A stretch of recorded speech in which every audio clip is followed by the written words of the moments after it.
ఈ మధ్య కాలంలో మహిళలు అయితే వాళ్ళనన్నా హార్మ్ చేసుకుంటున్నారు, లేకపోతే ఎదుటి వాళ్ళనైనా హార్మ్ చేస్తున్నారు. ఎక్కడా కూడా మనసు మీద ఒక కంట్రోల్ గాని.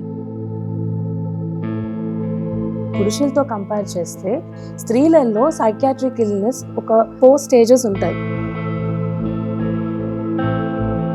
మీరు ఇందాక 4 లెవెల్స్ అన్నారు కదా శాంతి మేడం. లో ఏది కొంచెం మనం ఎక్కువ కాన్సన్ట్రేట్,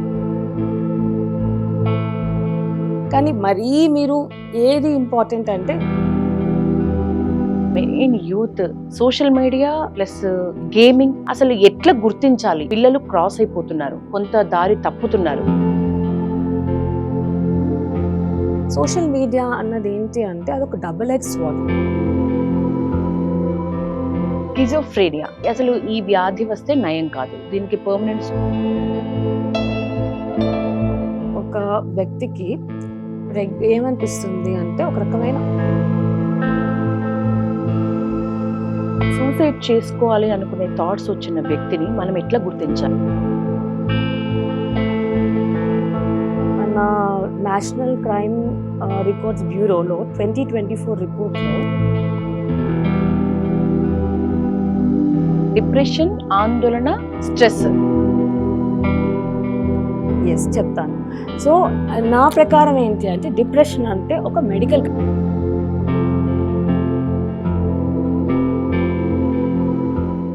నమస్తే, నేను Yashoda. Welcome to Pallavi TV. మనిషి ఎందుకు మృగంగా మారుతున్నాడు? మనసు ఎందుకు బండలా మారుతోంది? అసలు ఆలోచనల్లో మార్పులకి కారణాలు ఏంటి? మాట్లాడదాం. దశాబ్దానికి పైగా ఎందరో మనసుల్ని చాలా దృఢంగా మార్చుతున్న ప్రముఖ సైక్రియాటిస్ట్ శాంతి నవ్యత గారు. ఎస్, శాంతి నవ్యత మేడం మనతో ఉన్నారు. ఆశా హాస్పిటల్లో ఎప్పుడు మనందరికీ అందుబాటులో ఉంటారు.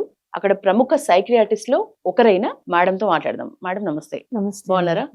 మేడం, నేను ఫస్ట్ యాజ్ ఏ విమెన్, నేను ఒక మహిళకు సంబంధించిన క్వశ్చన్ అడిగితే, ఈ మధ్య కాలంలో మహిళలు అయితే వాళ్ళనన్నా హార్మ్ చేసుకుంటున్నారు, లేకపోతే ఎదుటి వాళ్ళనైనా హార్మ్ చేస్తున్నారు. ఎక్కడా కూడా మనసు మీద ఒక కంట్రోల్ గాని, ఆలోచనల మీద ఒక కంట్రోల్ గాని ఉండట్లేదు.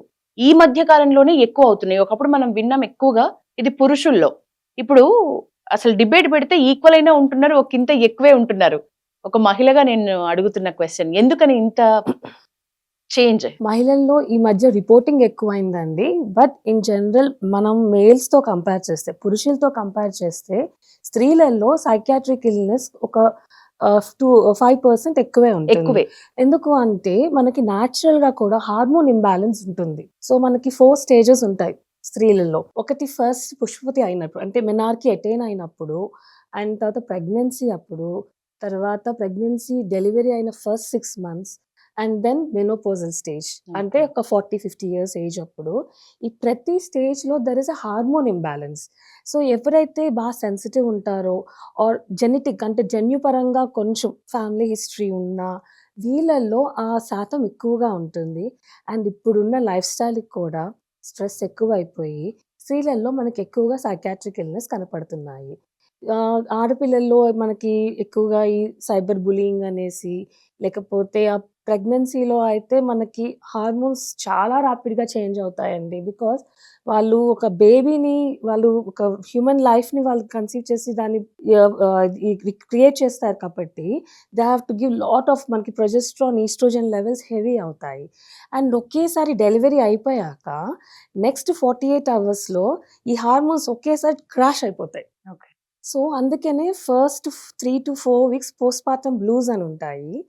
ఆ తర్వాత కొందరిలో ఒక 2 months తర్వాత నుంచి 1 year వరకు పోస్ట్‌పార్టమ్ డిప్రెషన్ ఛాన్సెస్ ఎక్కువగా ఉంటాయి. అదే టైంలో జ్ఞాపక శక్తి కూడా చాలా మంది మహిళలు లాస్ అవుతూ ఉంటారు. మీరు అన్నట్లు ప్రెగ్నెన్సీ టైంలో. దీనికి ఎగ్జాక్ట్ ఏదైనా రీజన్ ఉందా? సో ఎప్పుడైతే మనం డిప్రెషన్‌కి గురవుతామో అండి, మన కాన్సంట్రేషన్ తగ్గిపోతుంది. సో ఇప్పుడు మీరు నాకు ఒక పేపర్ ఇస్తారు, చదవమంటారు.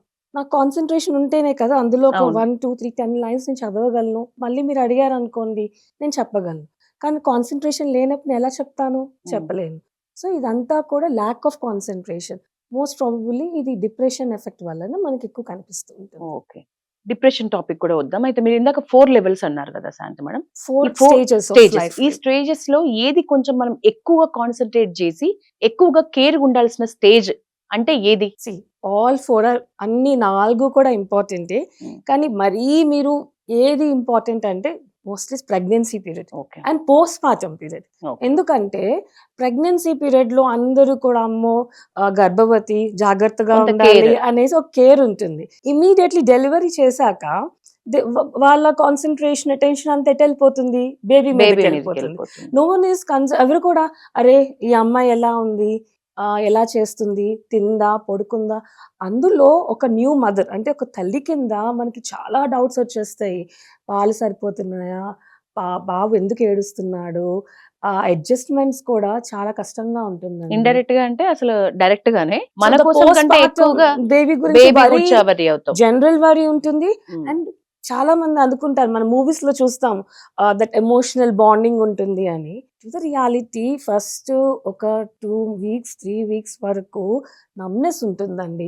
మనకు అంత బాండింగ్ కనిపించదు, ఎందుకంటే మనకే అర్థం కాదు వాట్ ఈస్ హ్యాపెనింగ్, మనతో ఏం జరుగుతుంది అర్థం కాదు, బికాజ్ ఈ హార్మోనల్ చేంజెస్ వల్ల. సో అప్పుడు ఇమ్మెన్స్ సపోర్ట్ కావాలి. సో డెలివరీ అప్పుడు అదే ప్రెగ్నెన్సీ అండ్ డెలివరీ పీరియడ్లో మనం ఎంత సపోర్ట్ చేస్తున్నామో పోస్ట్ డెలివరీ కూడా డెఫినెట్గా ఫస్ట్ 6 months అంతే సపోర్ట్. ఐదర్ ఒక అదే మదరో లేకపోతే husband and mother in law అందరు ఎవరో ఒకరు ఎప్పుడు 24 hours ఉంటే ఒక తెలియని సపోర్ట్ వల్ల Okay. కూడా they can overcome this. So next stage అంటే ఇప్పుడు మోనోపాజ్ అన్నారు. ఆ స్టేజ్ లో అంటే ఈ మోనోపాజ్ స్టేజ్ వల్లే నాలో ఈ మార్పులు జరుగుతున్నాయి, అది మనకు తెలియదు కానీ రీజన్ ఇదయ్యి ఉంటది, ఈ స్టేజ్ అయ్యి ఉంటది. అట్లాంటి ఏమైనా ఎవరికి అవగాహన లేనివి ఏమైనా చెప్తారా? మీరు మేము చాలా కేసెస్ చూస్తామండి. యూజువల్లీ ఈ 40-50 years ఏజ్ అంటే 40 నుంచి 50 సంవత్సరాలు ఈ ఏజ్ గ్రూప్ పీరియడ్ ఏంటి అంటే మనకి పెరిమెనోపాజల్ ఏజ్ గ్రూప్ అంటాం దీన్ని. ఈ ఏజ్లో మనకి ఈస్ట్రోజన్ అన్న హార్మోన్ లెవెల్స్ తగ్గిపోవడంతో ఎమోషన్ తగ్గిపోతుంది, వార్మ్త్ తగ్గిపోతుంది. అండ్ ఆల్సో అదే టైంలో పిల్లలు ఇల్లు వదిలేసి వెళ్ళిపోవడం, ఒక ఎంప్టీ నెస్ట్ సిండ్రోమ్ అంటాము. అంటే నెస్ట్ అంటే ఏంటి, వైఫ్ హస్బెండ్ పిల్లలు అందరూ కలిసి ఉంటారు. కానీ తర్వాత ఏమవుతుంది, పిల్లలు చదువు రీత్యా ఉద్యోగ రీత్యా హాస్టల్స్కి వెళ్ళడం, బయటకు వెళ్ళిపోవడము, ఓన్లీ హస్బెండ్ అండ్ వైఫ్ ఉండము, ఒక రకమైన లోన్లీనెస్కి గురవ్వడము. సో ఇవన్నీ కామన్గా ఉంటాయి. అండ్ అందుకే మీరు చాలా మంది చూస్తూ ఉంటే టీనేజర్స్ రిపోర్ట్ చేస్తారు, ఈ మధ్య మా అమ్మకి చిరాకు ఎక్కువైంది, చిన్నదానికి కొప్పడుతుంది, దేనికి కొప్పడుతుందో అర్థం కాదు. అండ్ మీరు వాళ్ళతో మాట్లాడితే వాళ్ళు చాలా క్లియర్ హిస్టరీ ఇస్తారండి. వాళ్ళు చెప్తారు, మేడం అర్థం కావట్లేదు, నేను చాలా స్ట్రాంగ్, కానీ నాకు ఇప్పుడు కారణం లేకుండా ఏడుపు వచ్చేస్తుంది, రాత్రులు నిద్ర పట్టట్లేదు. స్లీప్ అందరూ రిపోర్ట్ చేయరండి, but good sleep is equal అంటే గుడ్ మెంటల్ హెల్త్. చాలా మంది ఏంటంటే అరే పర్వాలేదు నిద్ర పట్టట్లేదు, 3 hours పడుకుంటున్నాను కదా, పగలు పడుకుంటున్నాను కదా. పగలు కాదు, night 6 to 8 hours of sleep is very important for a good mental health. Okay, good mental health కోసం ఇంకేమైనా పాటించాల్సిన అలవాట్లు ఈ స్టేజ్ మహిళలు, మెనోపాజల్ ఏజ్ గ్రూప్లో ఉన్న వాళ్ళు? సో ఫస్ట్ ఏంటంటే వాళ్ళు ఆక్యుపైడ్గా ఉండాలి. They should have a discipline life style. పిల్లలు వెళ్ళిపోయారు కదా, సో నేను ఇప్పుడు లేట్గా లెగిస్తే ఏంటి, నేను ఎవరికి ఫుడ్ ప్రిపేర్ చేస్తే ఏంటి. సో లేదు, మీరు కూడా రెగ్యులర్గా మీ ఫుడ్ టైంకి బ్రేక్ఫాస్ట్ లంచ్ అన్నది, అండ్ ఎక్కువగా సోషల్ జనాలతోటి కలవడము, నలుగురితో మాట్లాడడము, ఎలోన్గా అవ్వకుండా కలవడం ఎక్కువగా. అండ్ ఆల్సో కొంచెం కుదిరితే ఏంటి ఇంకేమైనా వాళ్ళ హాబీస్, ఇది వరకు కుదరలేదు వాళ్ళకి 20 and 30 years పిల్లల్ని చూసుకోవడంలోనే బిజీ అయిపోయి వర్క్ వల్ల బిజీ కుదరలేకపోతే ఆ హాబీస్ మళ్ళీ కల్టివేట్ చేసుకోవడం. అంటే మొక్కలు పెంచుకోవడము, లేకపోతే చిన్న పెట్ని అడాప్ట్ చేసుకోవడము, లేదా వాక్కి వెళ్ళడం, టూర్స్కి వెళ్ళటం, స్కూల్ ఏదన్నా టూర్స్కి వెళ్ళడం, వాట్ ఎవర్. కొంచెం మూడ్ ఎలివేట్ చేసేవి, they focus on it. And partner support is also important.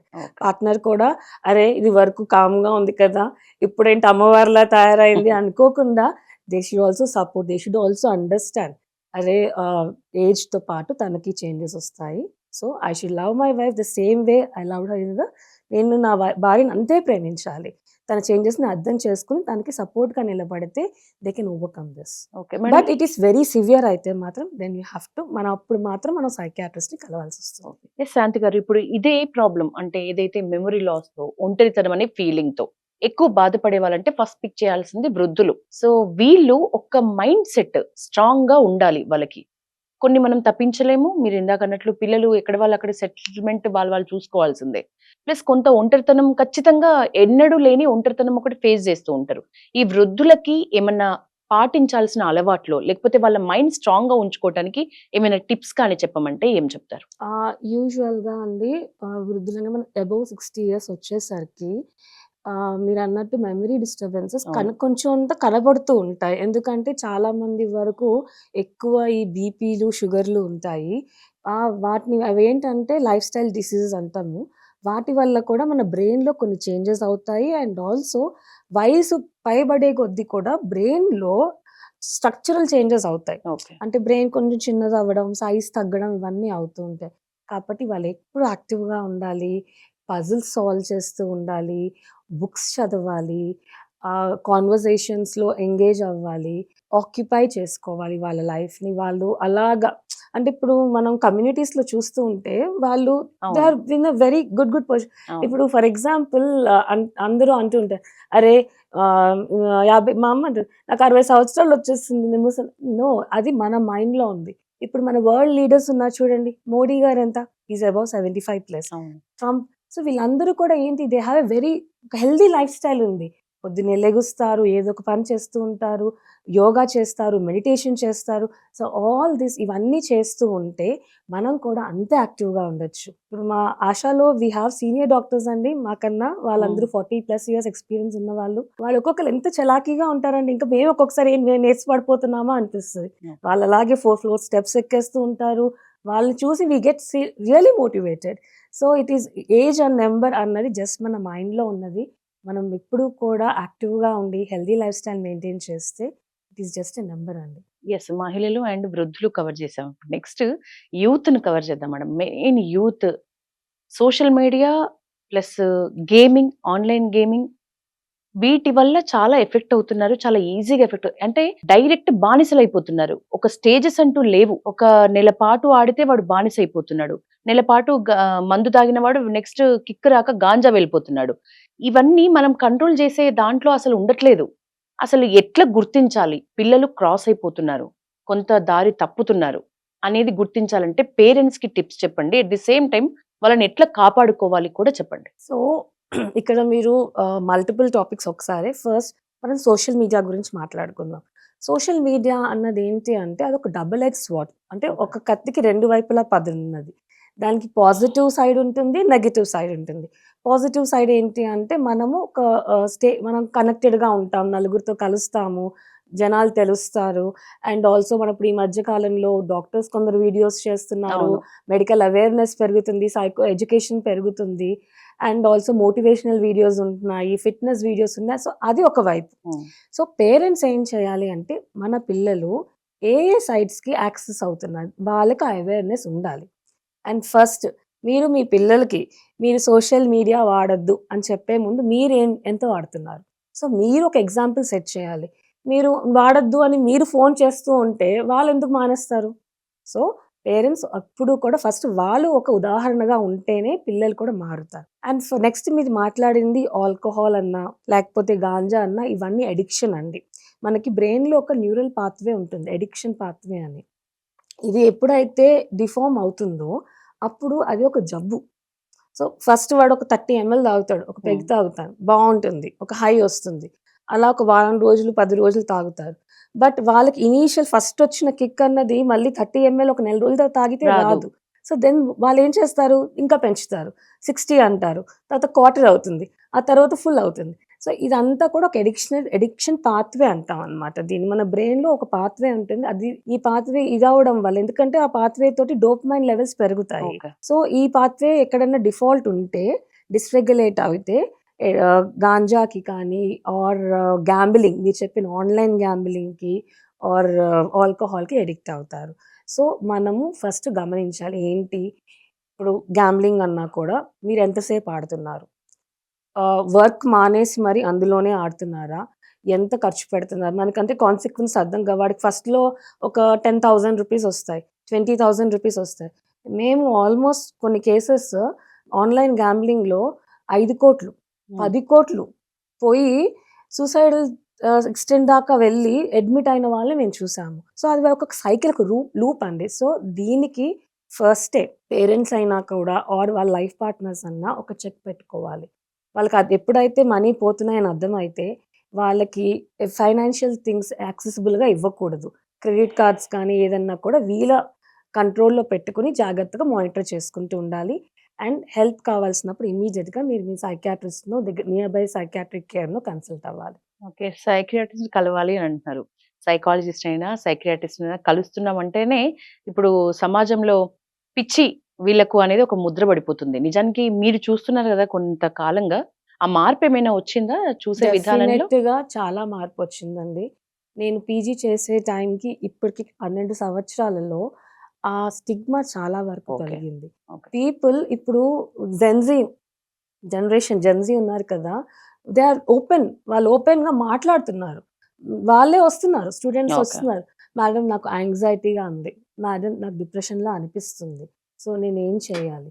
So definitely there is a difference and they are approaching. Okay. At the same time couple counselling లేకపోతే అట్లా కూడా జరుగుతోందా? వాటికి కూడా వస్తున్నారా? Couple counselling జరుగుతుందండి. But definitely కొంచెం తక్కువే దీనికన్నా. బట్ వాళ్ళు కూడా వస్తూ అంటే ఉంటారు. ఎట్లా లవర్స్ వస్తూ ఉంటారా? లేకపోతే వైఫ్ అండ్ హస్బెండ్ వస్తూ ఉంటారా? సో కపుల్ కౌన్సెలింగ్ అంటే we consider either partners or wife and husband. Okay. ఎవరన్నా వచ్చినా వాళ్ళిద్దరినే మేము కౌన్సిల్ చేస్తాము. ఇద్దరిని ఫస్ట్ సెపరేట్ సెషన్స్ తీసుకొని ఆ తర్వాత కూర్చోపెట్టి మాట్లాడతాము. మీరు చూసిన ఇప్పటివరకి మర్చిపోలేని ఏదైనా ఒక కేస్ ఏదైనా ఉందా? అంటే నిజానికి మిమ్మల్నే షాక్‌కి గురి చేసిన కేస్ ఏదైనా ఉంటే మాతో షేర్ చేయండి. యెస్. అంటే యాహ్! నాకు నన్న పీజీ డేస్‌లో ఉన్నప్పుడు నేను నా వెరీ ఫస్ట్ కేస్ చెప్తాను. హ్మ్. నేను పీజీగా సైకియాట్రీలో ఎంటర్ అయినప్పుడు ఒక ఫస్ట్ కేస్ అన్నమాట. ఓసీడీ అండి. అబ్సెసివ్ కంపల్సివ్ డిజార్డర్ ఆవిడొచ్చింది. సో, మా సీనియర్ అసిస్టెంట్ ప్రొఫెసర్ కేస్ తీసుకుంటున్నాడు అని నాకు పిలిచి ఆ కేస్ తీసుకోమన్నారు. ఆవిడకేంటంటే కడిగిందే కడుగుతుంది. హ్మ్. సో, మేము అన్ని హిస్టరీ తీసుకున్నాము. డీటెయిల్‌గా ఎవాల్యుయేట్ చేసాం. మందులు రాసాము. నేను అడిగాను, "అమ్మ నువ్వు మళ్ళీ 10 రోజుల తర్వాత రావాలి. మందులు రాసాను కదా!" అంటే, "నేను మళ్ళీ 10 రోజుల తర్వాత రావాలి అంటే నేను వారం రోజులు 3 రోజుల ముందు నుంచి ప్రిపేర్ అవ్వాలి" అంది. అదేంటమ్మా అంటే, ఎందుకు అంటే, నేను ప్రిపేర్ అవ్వాలి అంటే నాకు క్లీనింగ్ ఆర్ అబ్సెషన్ ఉంటుంది కదండీ! స్నానం చేయడానికి కొన్ని గంటలు పడుతుంది.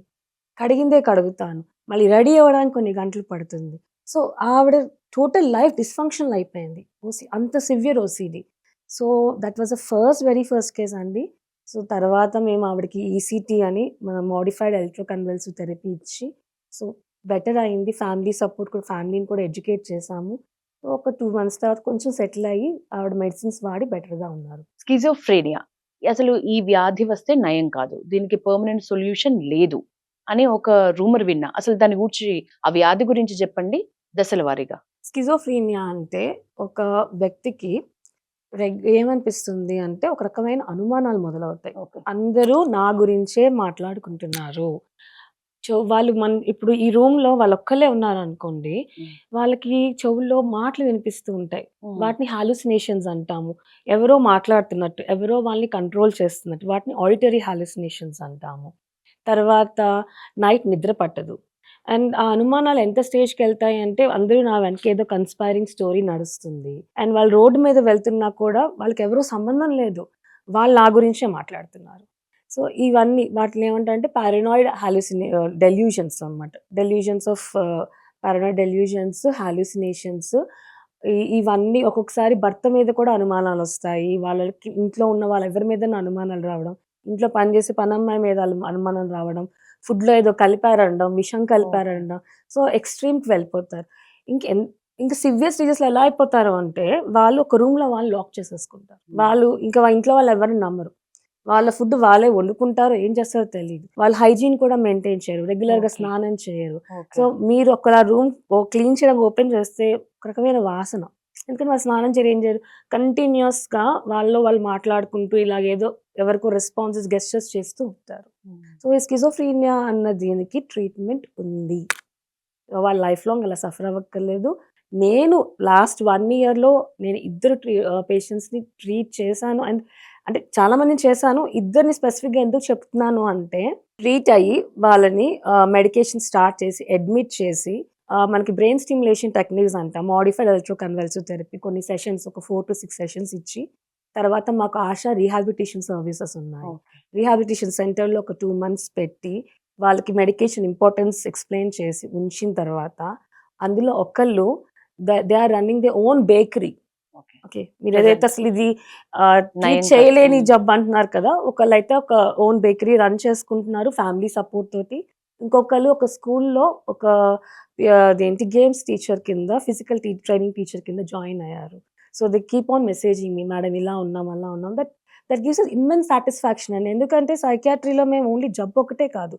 వాళ్ళ మొత్తం హోల్‌గా వాళ్ళ సోషల్ లైఫ్ మొత్తం కూడా మాకెంత వరకు మా హ్మ్. పరిమితిలో అది కూడా వితిన్ అవర్ లిమిటేషన్స్ ఎంతవరకు చేయగలం. అండ్ మెయిన్‌గా ఇందులో ఫ్యామిలీ రోల్ చాలా ఇంపార్టెంట్ అండి. ఫ్యామిలీ సపోర్టివ్‌గా ఉంటే, వాళ్ళ మెడిసిన్స్ రెగ్యులర్‌గా వేసుకుంటే definitely they can lead a normal అంత లైఫ్. పీక్ స్టేజ్‌లో ఉన్న వాళ్ళని ఎంత టైమ్ ఆఫ్ పీరియడ్‌లో మీరు వాళ్ళని క్యూర్ చేయగలిగినారు? ఇట్ టేక్స్ మినిమమ్ ఒక 3-4 months పడుతుందండి మనకి. అందుకని మేము 10 days మనం అక్యూట్ సెంటర్‌లో పెట్టిన తర్వాత రీహాబ్ సర్వీసెస్‌లో ఒక 2 months, 3 months ఉంచాల్సొచ్చింది. తర్వాత స్లోగా ఫ్యామిలీ ఖచ్చితంగా పేషెంట్ మర్చిపోయినా మీరు దగ్గర రెస్పాన్సిబిలిటీ తీసుకొని మందులు వేసేయాలి వాళ్ళకి. ఓకే. సో, అలా మందులు రెగ్యులర్‌గా వేసుకుంటూ ఉంటే డెఫినిట్‌గా there is an improvement. Suicide చేసుకోవాలి అనుకునే థాట్స్ వచ్చిన వ్యక్తిని మనం ఎట్లా గుర్తించాలి? ఆ థాట్స్‌లో ఉన్న వ్యక్తిని ముందే అలర్ట్ అయ్యి ఎట్లా గుర్తించాలి? దానికేమైనా సో, అది మాకు యాక్చువల్లీ ఒక ఎమర్జెన్సీ. అక్యూట్ సూసైడల్ థాట్స్ అన్నది సైకియాట్రిక్ ఎమర్జెన్సీ. హ్మ్. మన నేషనల్ క్రైమ్ రికార్డ్స్ బ్యూరోలో 2024 రిపోర్ట్‌లో ఎవ్రీ 3 మినిట్స్‌కి 1 డెత్ బై సూసైడ్ అవుతుంది. 3 మినిట్స్. ఎవ్రీ 3 మినిట్స్‌కి. So, it's very important. కాబట్టి ఈ సూసైడ్ ఐడియేషన్ ఉన్నవాళ్ళు, చాలా సివియర్‌గా ఉన్నవాళ్ళు ఎప్పుడు సూసైడ్ గురించి మాట్లాడుతూ ఉంటారు. ఓకే. వాళ్ళకున్న అదేంటి వస్తువులన్నీ వేరే వాళ్ళకి ఇచ్చేస్తూ ఉంటారు. ఆర్ కొత్తగా విల్ రాస్తారు. అండ్ వాళ్ళకి ఇదివరకు ఎవరితో అయితే గొడవలు జరిగినాయో వాళ్ళకి సారీ చెప్పడాలు, తర్వాత ఈ ఆల్కహాల్‌కి ఎక్కువ అడిక్ట్ అవ్వడము, మూడ్ చేంజెస్ చాలా డ్రామాటిక్‌గా ఉంటాయి వాళ్ళలో. ఓకే. ఒక్కొక్కసారి చాలా శాంతిమూర్తులు కనపడతారు. అదే ఒకసారి చాలా కోపంగా కనపడుతూ ఉంటారు. తర్వాత అన్నిటికన్నా ఏంటంటే చనిపోవాలన్న ఆలోచన గురించి ఎక్కువ చెప్తాం. వాళ్ళకి ఒక అన్‌బేరబుల్ ఏదో physical pain or emotional pain ఉంటుందండి. వాళ్ళేమనుకుంటారు నేను ట్రాప్ అయిపోయాను. ఓకే. ఒక ఎమోషనల్ ట్రాప్‌లో ఉండిపోయాను. నేనింక దీని నుంచి బయటికి రాలేను. సో, ఇలాంటి మనం యాస్ పేరెంట్స్ అన్నా లేకపోతే లైఫ్ పార్ట్నర్‌ని అబ్జర్వ్ చేసినప్పుడు ఇమ్మీడియేట్‌గా మీరు మీ సైకియాట్రిస్ట్‌ని కలవాలి. మొత్తానికైతే నాకేమనిపిస్తుందంటే, నాకు పర్సనల్‌గా మూడ్ స్వింగ్స్ అనేది ఒక రోజులో లేని వ్యక్తి అసలు ఉంటారా? ఓ మార్నింగ్ నుంచి నైట్ వరకి ఒకటే టైప్ ఆఫ్ మూడ్‌లో, ఒకటే టైప్ ఆఫ్ కూల్ మైండ్‌తో హ్మ్. అసలు ఉంటారా? సీ అద్ అద్ ఇక్కడ మనం గుర్తించాల్సిందేంటంటే, ఎమోషన్స్ అన్నవి చాలా కామన్. హ్మ్. అంటే రోజులో నాకు హ్యాపీగా అనిపించొచ్చు. ఒక హ్మ్. రోజులో. ఓకే. చాలా చీర్‌ఫుల్‌గా అనిపించొచ్చు. చాలా కోపం రావచ్చు. చాలా యాంగ్షియస్‌గా ఫీల్ అవ్వచ్చు. చాలా సాడ్‌గా ఫీల్ అవ్వచ్చు. ఇవన్నీ నార్మల్ హ్యూమన్ ఎమోషన్స్. దానిని మనం జబ్బుతో కనెక్ట్ చేయకూడదు. ఓకే. సో, జబ్బుతో అనంటే ఇప్పుడు డిప్రెషన్ ఉందనుకోండి, మీరనొచ్చు, నాకు ఇవాళ చాలా డిప్రెస్డ్‌గా అనిపిస్తుంది. అదేంటి? అదొక ఎమోషన్. ఓకే. ఇంగ్లీష్ వొకాబులరీలో లో మూడ్‌ని డిప్రెస్డ్ మూడ్‌గా చెప్పుకుంటాం. ఓకే. కానీ మీరు చెప్పే depression and as a psychiatrist నా పరంగా depression is where entirely different. ఇక్కడే చెప్పండి నాకు డిప్రెషన్, ఆందోళన, స్ట్రెస్ ఈ మూడిటికి డిఫరెన్స్ ఏంటి? యెస్, చెప్తాను. సో, నా ప్రకారం ఏంటి అంటే డిప్రెషన్ అంటే ఒక మెడికల్ కండిషన్. హ్మ్. ఎవరికైతే కంటిన్యూయస్‌గా పర్వేజు అంటాం. అంటే ఒక రకమైన లో మూడ్. ఒకరోజు కాదు. హ్మ్. ఇప్పుడు మీరు చెప్పే లో మూడ్ ఎలా ఉంటుంది? ఇవాళ పొద్దున్న మీరు స్టూడియోకొచ్చారు, లేకపోతే దేనికో వచ్చారు. ఏదో చిన్న ఇది జరిగింది, లోగా అనిపిచ్చింది ఆర్ డిసప్పాయింట్ అయ్యారు. అది ఈవినింగ్ వరకు క్యారీ అవుతుంది. ఆ! నైట్ పడుకుంటారు. నెక్స్ట్ డే మార్నింగ్ మీరు మళ్ళీ fine. Okay. So, that is not depression. That is a depressed mood or లో మూడ్ మీ ఓకే. ప్రకారం. అది కాదు. డిప్రెషన్ అంటే ఏంటంటే పర్వేసివ్ సాడ్‌నెస్. కంటిన్యూయస్‌గా పగలు, రాత్రి ఏది చేసినా కూడా చాలా లోగా అనిపించడం, ఎనర్జీ లేకపోవడం, త్వరగా అలసిపోవడం, ఏ పని మీద ఇంట్రెస్ట్ లేకపోవడం. అండ్ ఆల్సో వీళ్ళకి ఏంటంటే ఇదివరకు వాళ్ళు ఏదైనా ఒక మంచి ఫీల్ గుడ్ మూవీ చూసారనుకోండి, చాలా హ్యాపీగా మనసెలా అనిపిస్తుంది? We feel good. కానీ వీళ్ళిప్పుడు ఎంజాయ్ చేయలేకపోతున్నారు. హ్మ్. ఒక మంచి బుక్ చదివినా దాన్ని ఎంజాయ్ చేయలేకపోవడం. దాన్ని యాన్‌హీడోనియా అంటాం మేము. ఓకే. ఓకే. అండ్ ఆల్సో హోప్‌లెస్‌గా ఫీల్ అవ్వడం. అంటే నాకింక దేని మీద ఆశ లేదు. Worthless, helpless. నాకింక ఏ సహాయం లేదు. ఇలా ఫీల్ అవ్వడం అండ్ నిద్ర పట్టకపోవడం. సివియర్ స్టేజెస్‌లో వీళ్ళకి ఇంకా సూసైడల్ థాట్స్ కూడా ఉంటాయి. సో, ఇదంతా బేర్ మినిమమ్ ఆఫ్ ఒక 2 వారాల పాటు ఉంటే అప్పుడు దాన్ని మేము డిప్రెషన్ అని డయాగ్నోస్ చేస్తాము. అండ్ ఆందోళన అండ్ ఒత్తిడి ఇవి 2 ఏంటంటే, ఆందోళన అంటే యాంగ్జైటీ, ఒత్తిడి అంటే స్ట్రెస్. స్ట్రెస్ అన్నది ఏంటి అంటే ఒక నార్మల్ హ్యూమన్ రెస్పాన్స్ అండి. ఇప్పుడు మీకు ఒక ఛాలెంజ్ ఇచ్చామనుకోండి, మీ మైండ్ అయ్యే నార్మల్ రెస్పాన్స్ స్ట్రెస్ అంటాం. ఫర్ ఎగ్జాంపుల్ ఇప్పుడు ఎగ్జామ్ ఉందనుకోండి, స్టూడెంట్స్ ఏం ఫీల్ అవుతారు? స్ట్రెస్ ఫీల్ అయ్యేవారు. చిన్నప్పుడు నేను మా ఫ్యామిలీ డాక్టర్ ఉండేవారు మా ఇంటి పక్కన. సో, ఆయన రెగ్యులర్‌గా మాట్లాడుతూ ఉండేవారు. నాకు డాక్టర్ అవ్వాలని ఇంట్రెస్ట్ ఉంటే ఆయన చెప్తూ ఉండేవారు. అప్పుడు నేను అన్నాను, అంకుల్ నాకేంటో కొంచెం టెన్స్డ్‌గా అనిపిస్తుంది ఫర్ ఎగ్జామ్ అంటే, అది నార్మల్. ఒక హెల్తీ స్ట్రెస్ నార్మల్. ఎందుకు అంటే అది మనల్ని బెటర్‌గా పెర్ఫార్మ్ చేయడానికి, మోటివేట్ చేయడానికి హెల్ప్ అవుతుంది. కానీ అదే స్ట్రెస్ కంటిన్యూయస్‌గా ఉండడం అంటే, ఇప్పుడు మీరు ఆందోళన అన్నారు కదా!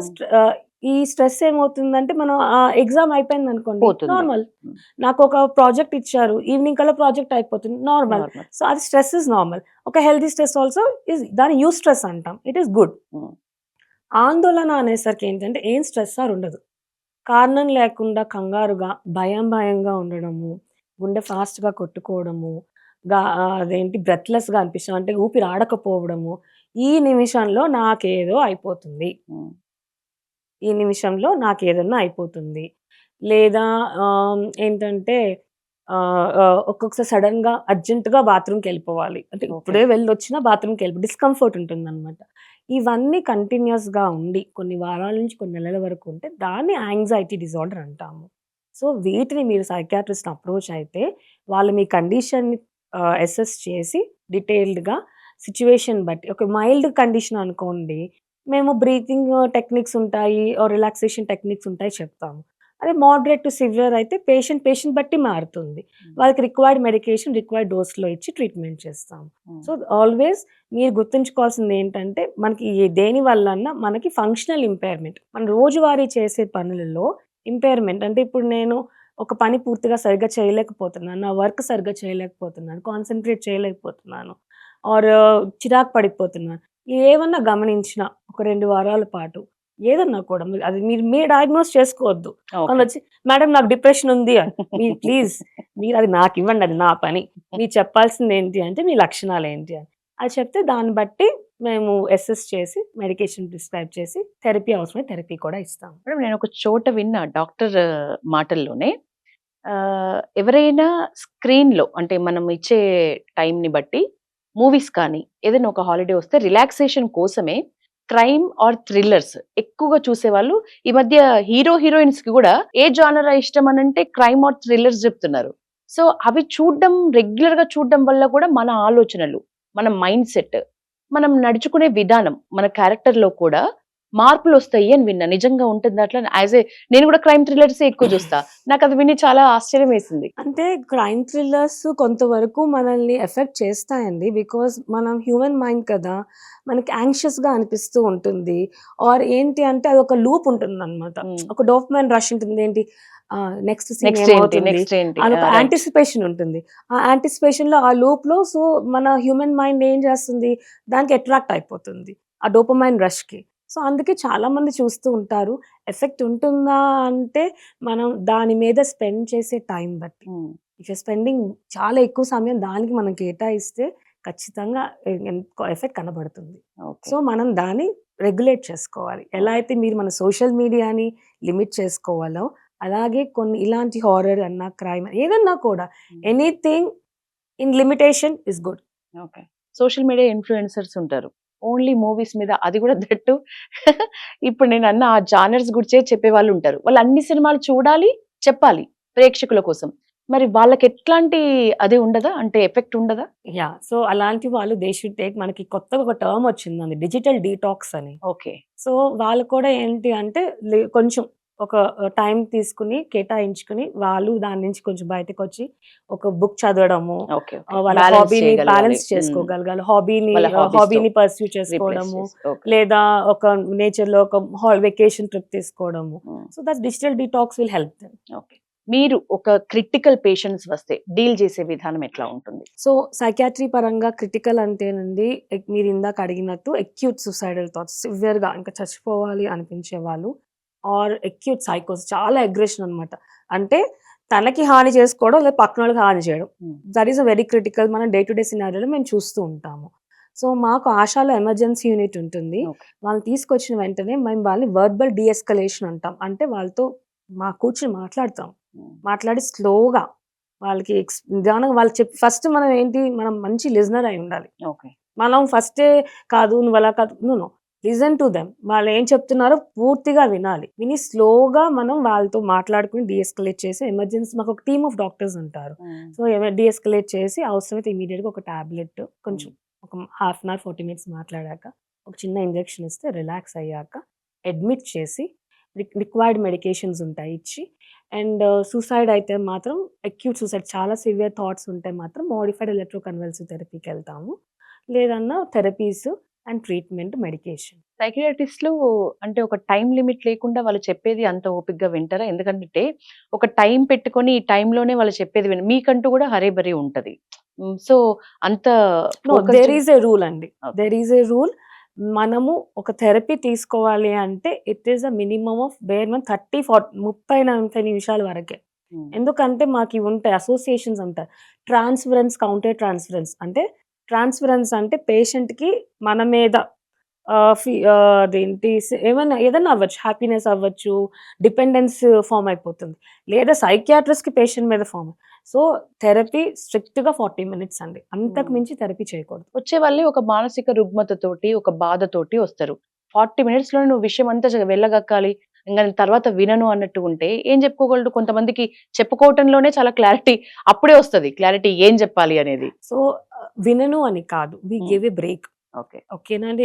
సో అది కూడా మనం సైకియాట్రీలో ఫస్ట్ ఇప్పుడు ఎలాగైతే ఇప్పుడు జ్వరం వచ్చి మీరు డాక్టర్ని వెళ్తే ఇమీడియట్గా వాళ్ళు చూసేసి మందులు రాస్తారో, సైకియాట్రీలో అలా కాదు. మనకి కొన్ని సెషన్స్ ఉంటాయి. We take regular sessions. Emergency అనుకోండి, ఇందాక నేను చెప్పినట్టు అడ్మిట్ చేస్తాం. అడ్మిట్ చేసి రోజు ఒక 40 మినిట్స్ నేను, లేకపోతే నా టీంలో ఇంకొక డాక్టర్ ఉంటారు, వార్డులో ఎవరు ఇన్ఛార్జ్ ఉంటే వాళ్ళు మాట్లాడతారు. సో మాట్లాడుకుని మళ్ళీ చూసుకుంటూ అబ్జర్వ్ చేసి రెగ్యులర్ సీరియల్గా వాళ్ళ మెంటల్ స్టేట్ ఎగ్జామిన్ చేసుకుని మా నోట్స్ అవే ఉంటుంది. వాళ్ళ మూడ్ ఎలా ఉంది, వాళ్ళ థాట్స్ ఎలా ఉన్నాయి, ఆలోచనలు ఏంటి, వాళ్ళ జడ్జ్మెంట్ ఎలా ఉంది, అదేమి డే 1 మారిపోదు. సో ట్రీట్మెంట్ తోటి పరంగా ఒక వారం రోజులు 10 రోజులు మినిమం పడుతుంది. అదే ఓపీ బేసిస్ అనుకోండి, వాళ్ళని ఒక ఫస్ట్ సెషన్ అయిన తర్వాత మళ్ళీ కొంచెం వాళ్ళకి రీఅష్యూరెన్స్ ఇచ్చి ఎంతవరకు ఇవ్వగలం అంతవరకు మా లిమిటేషన్స్లో ఇచ్చి మళ్ళీ వారం తర్వాత రమ్మంటాము.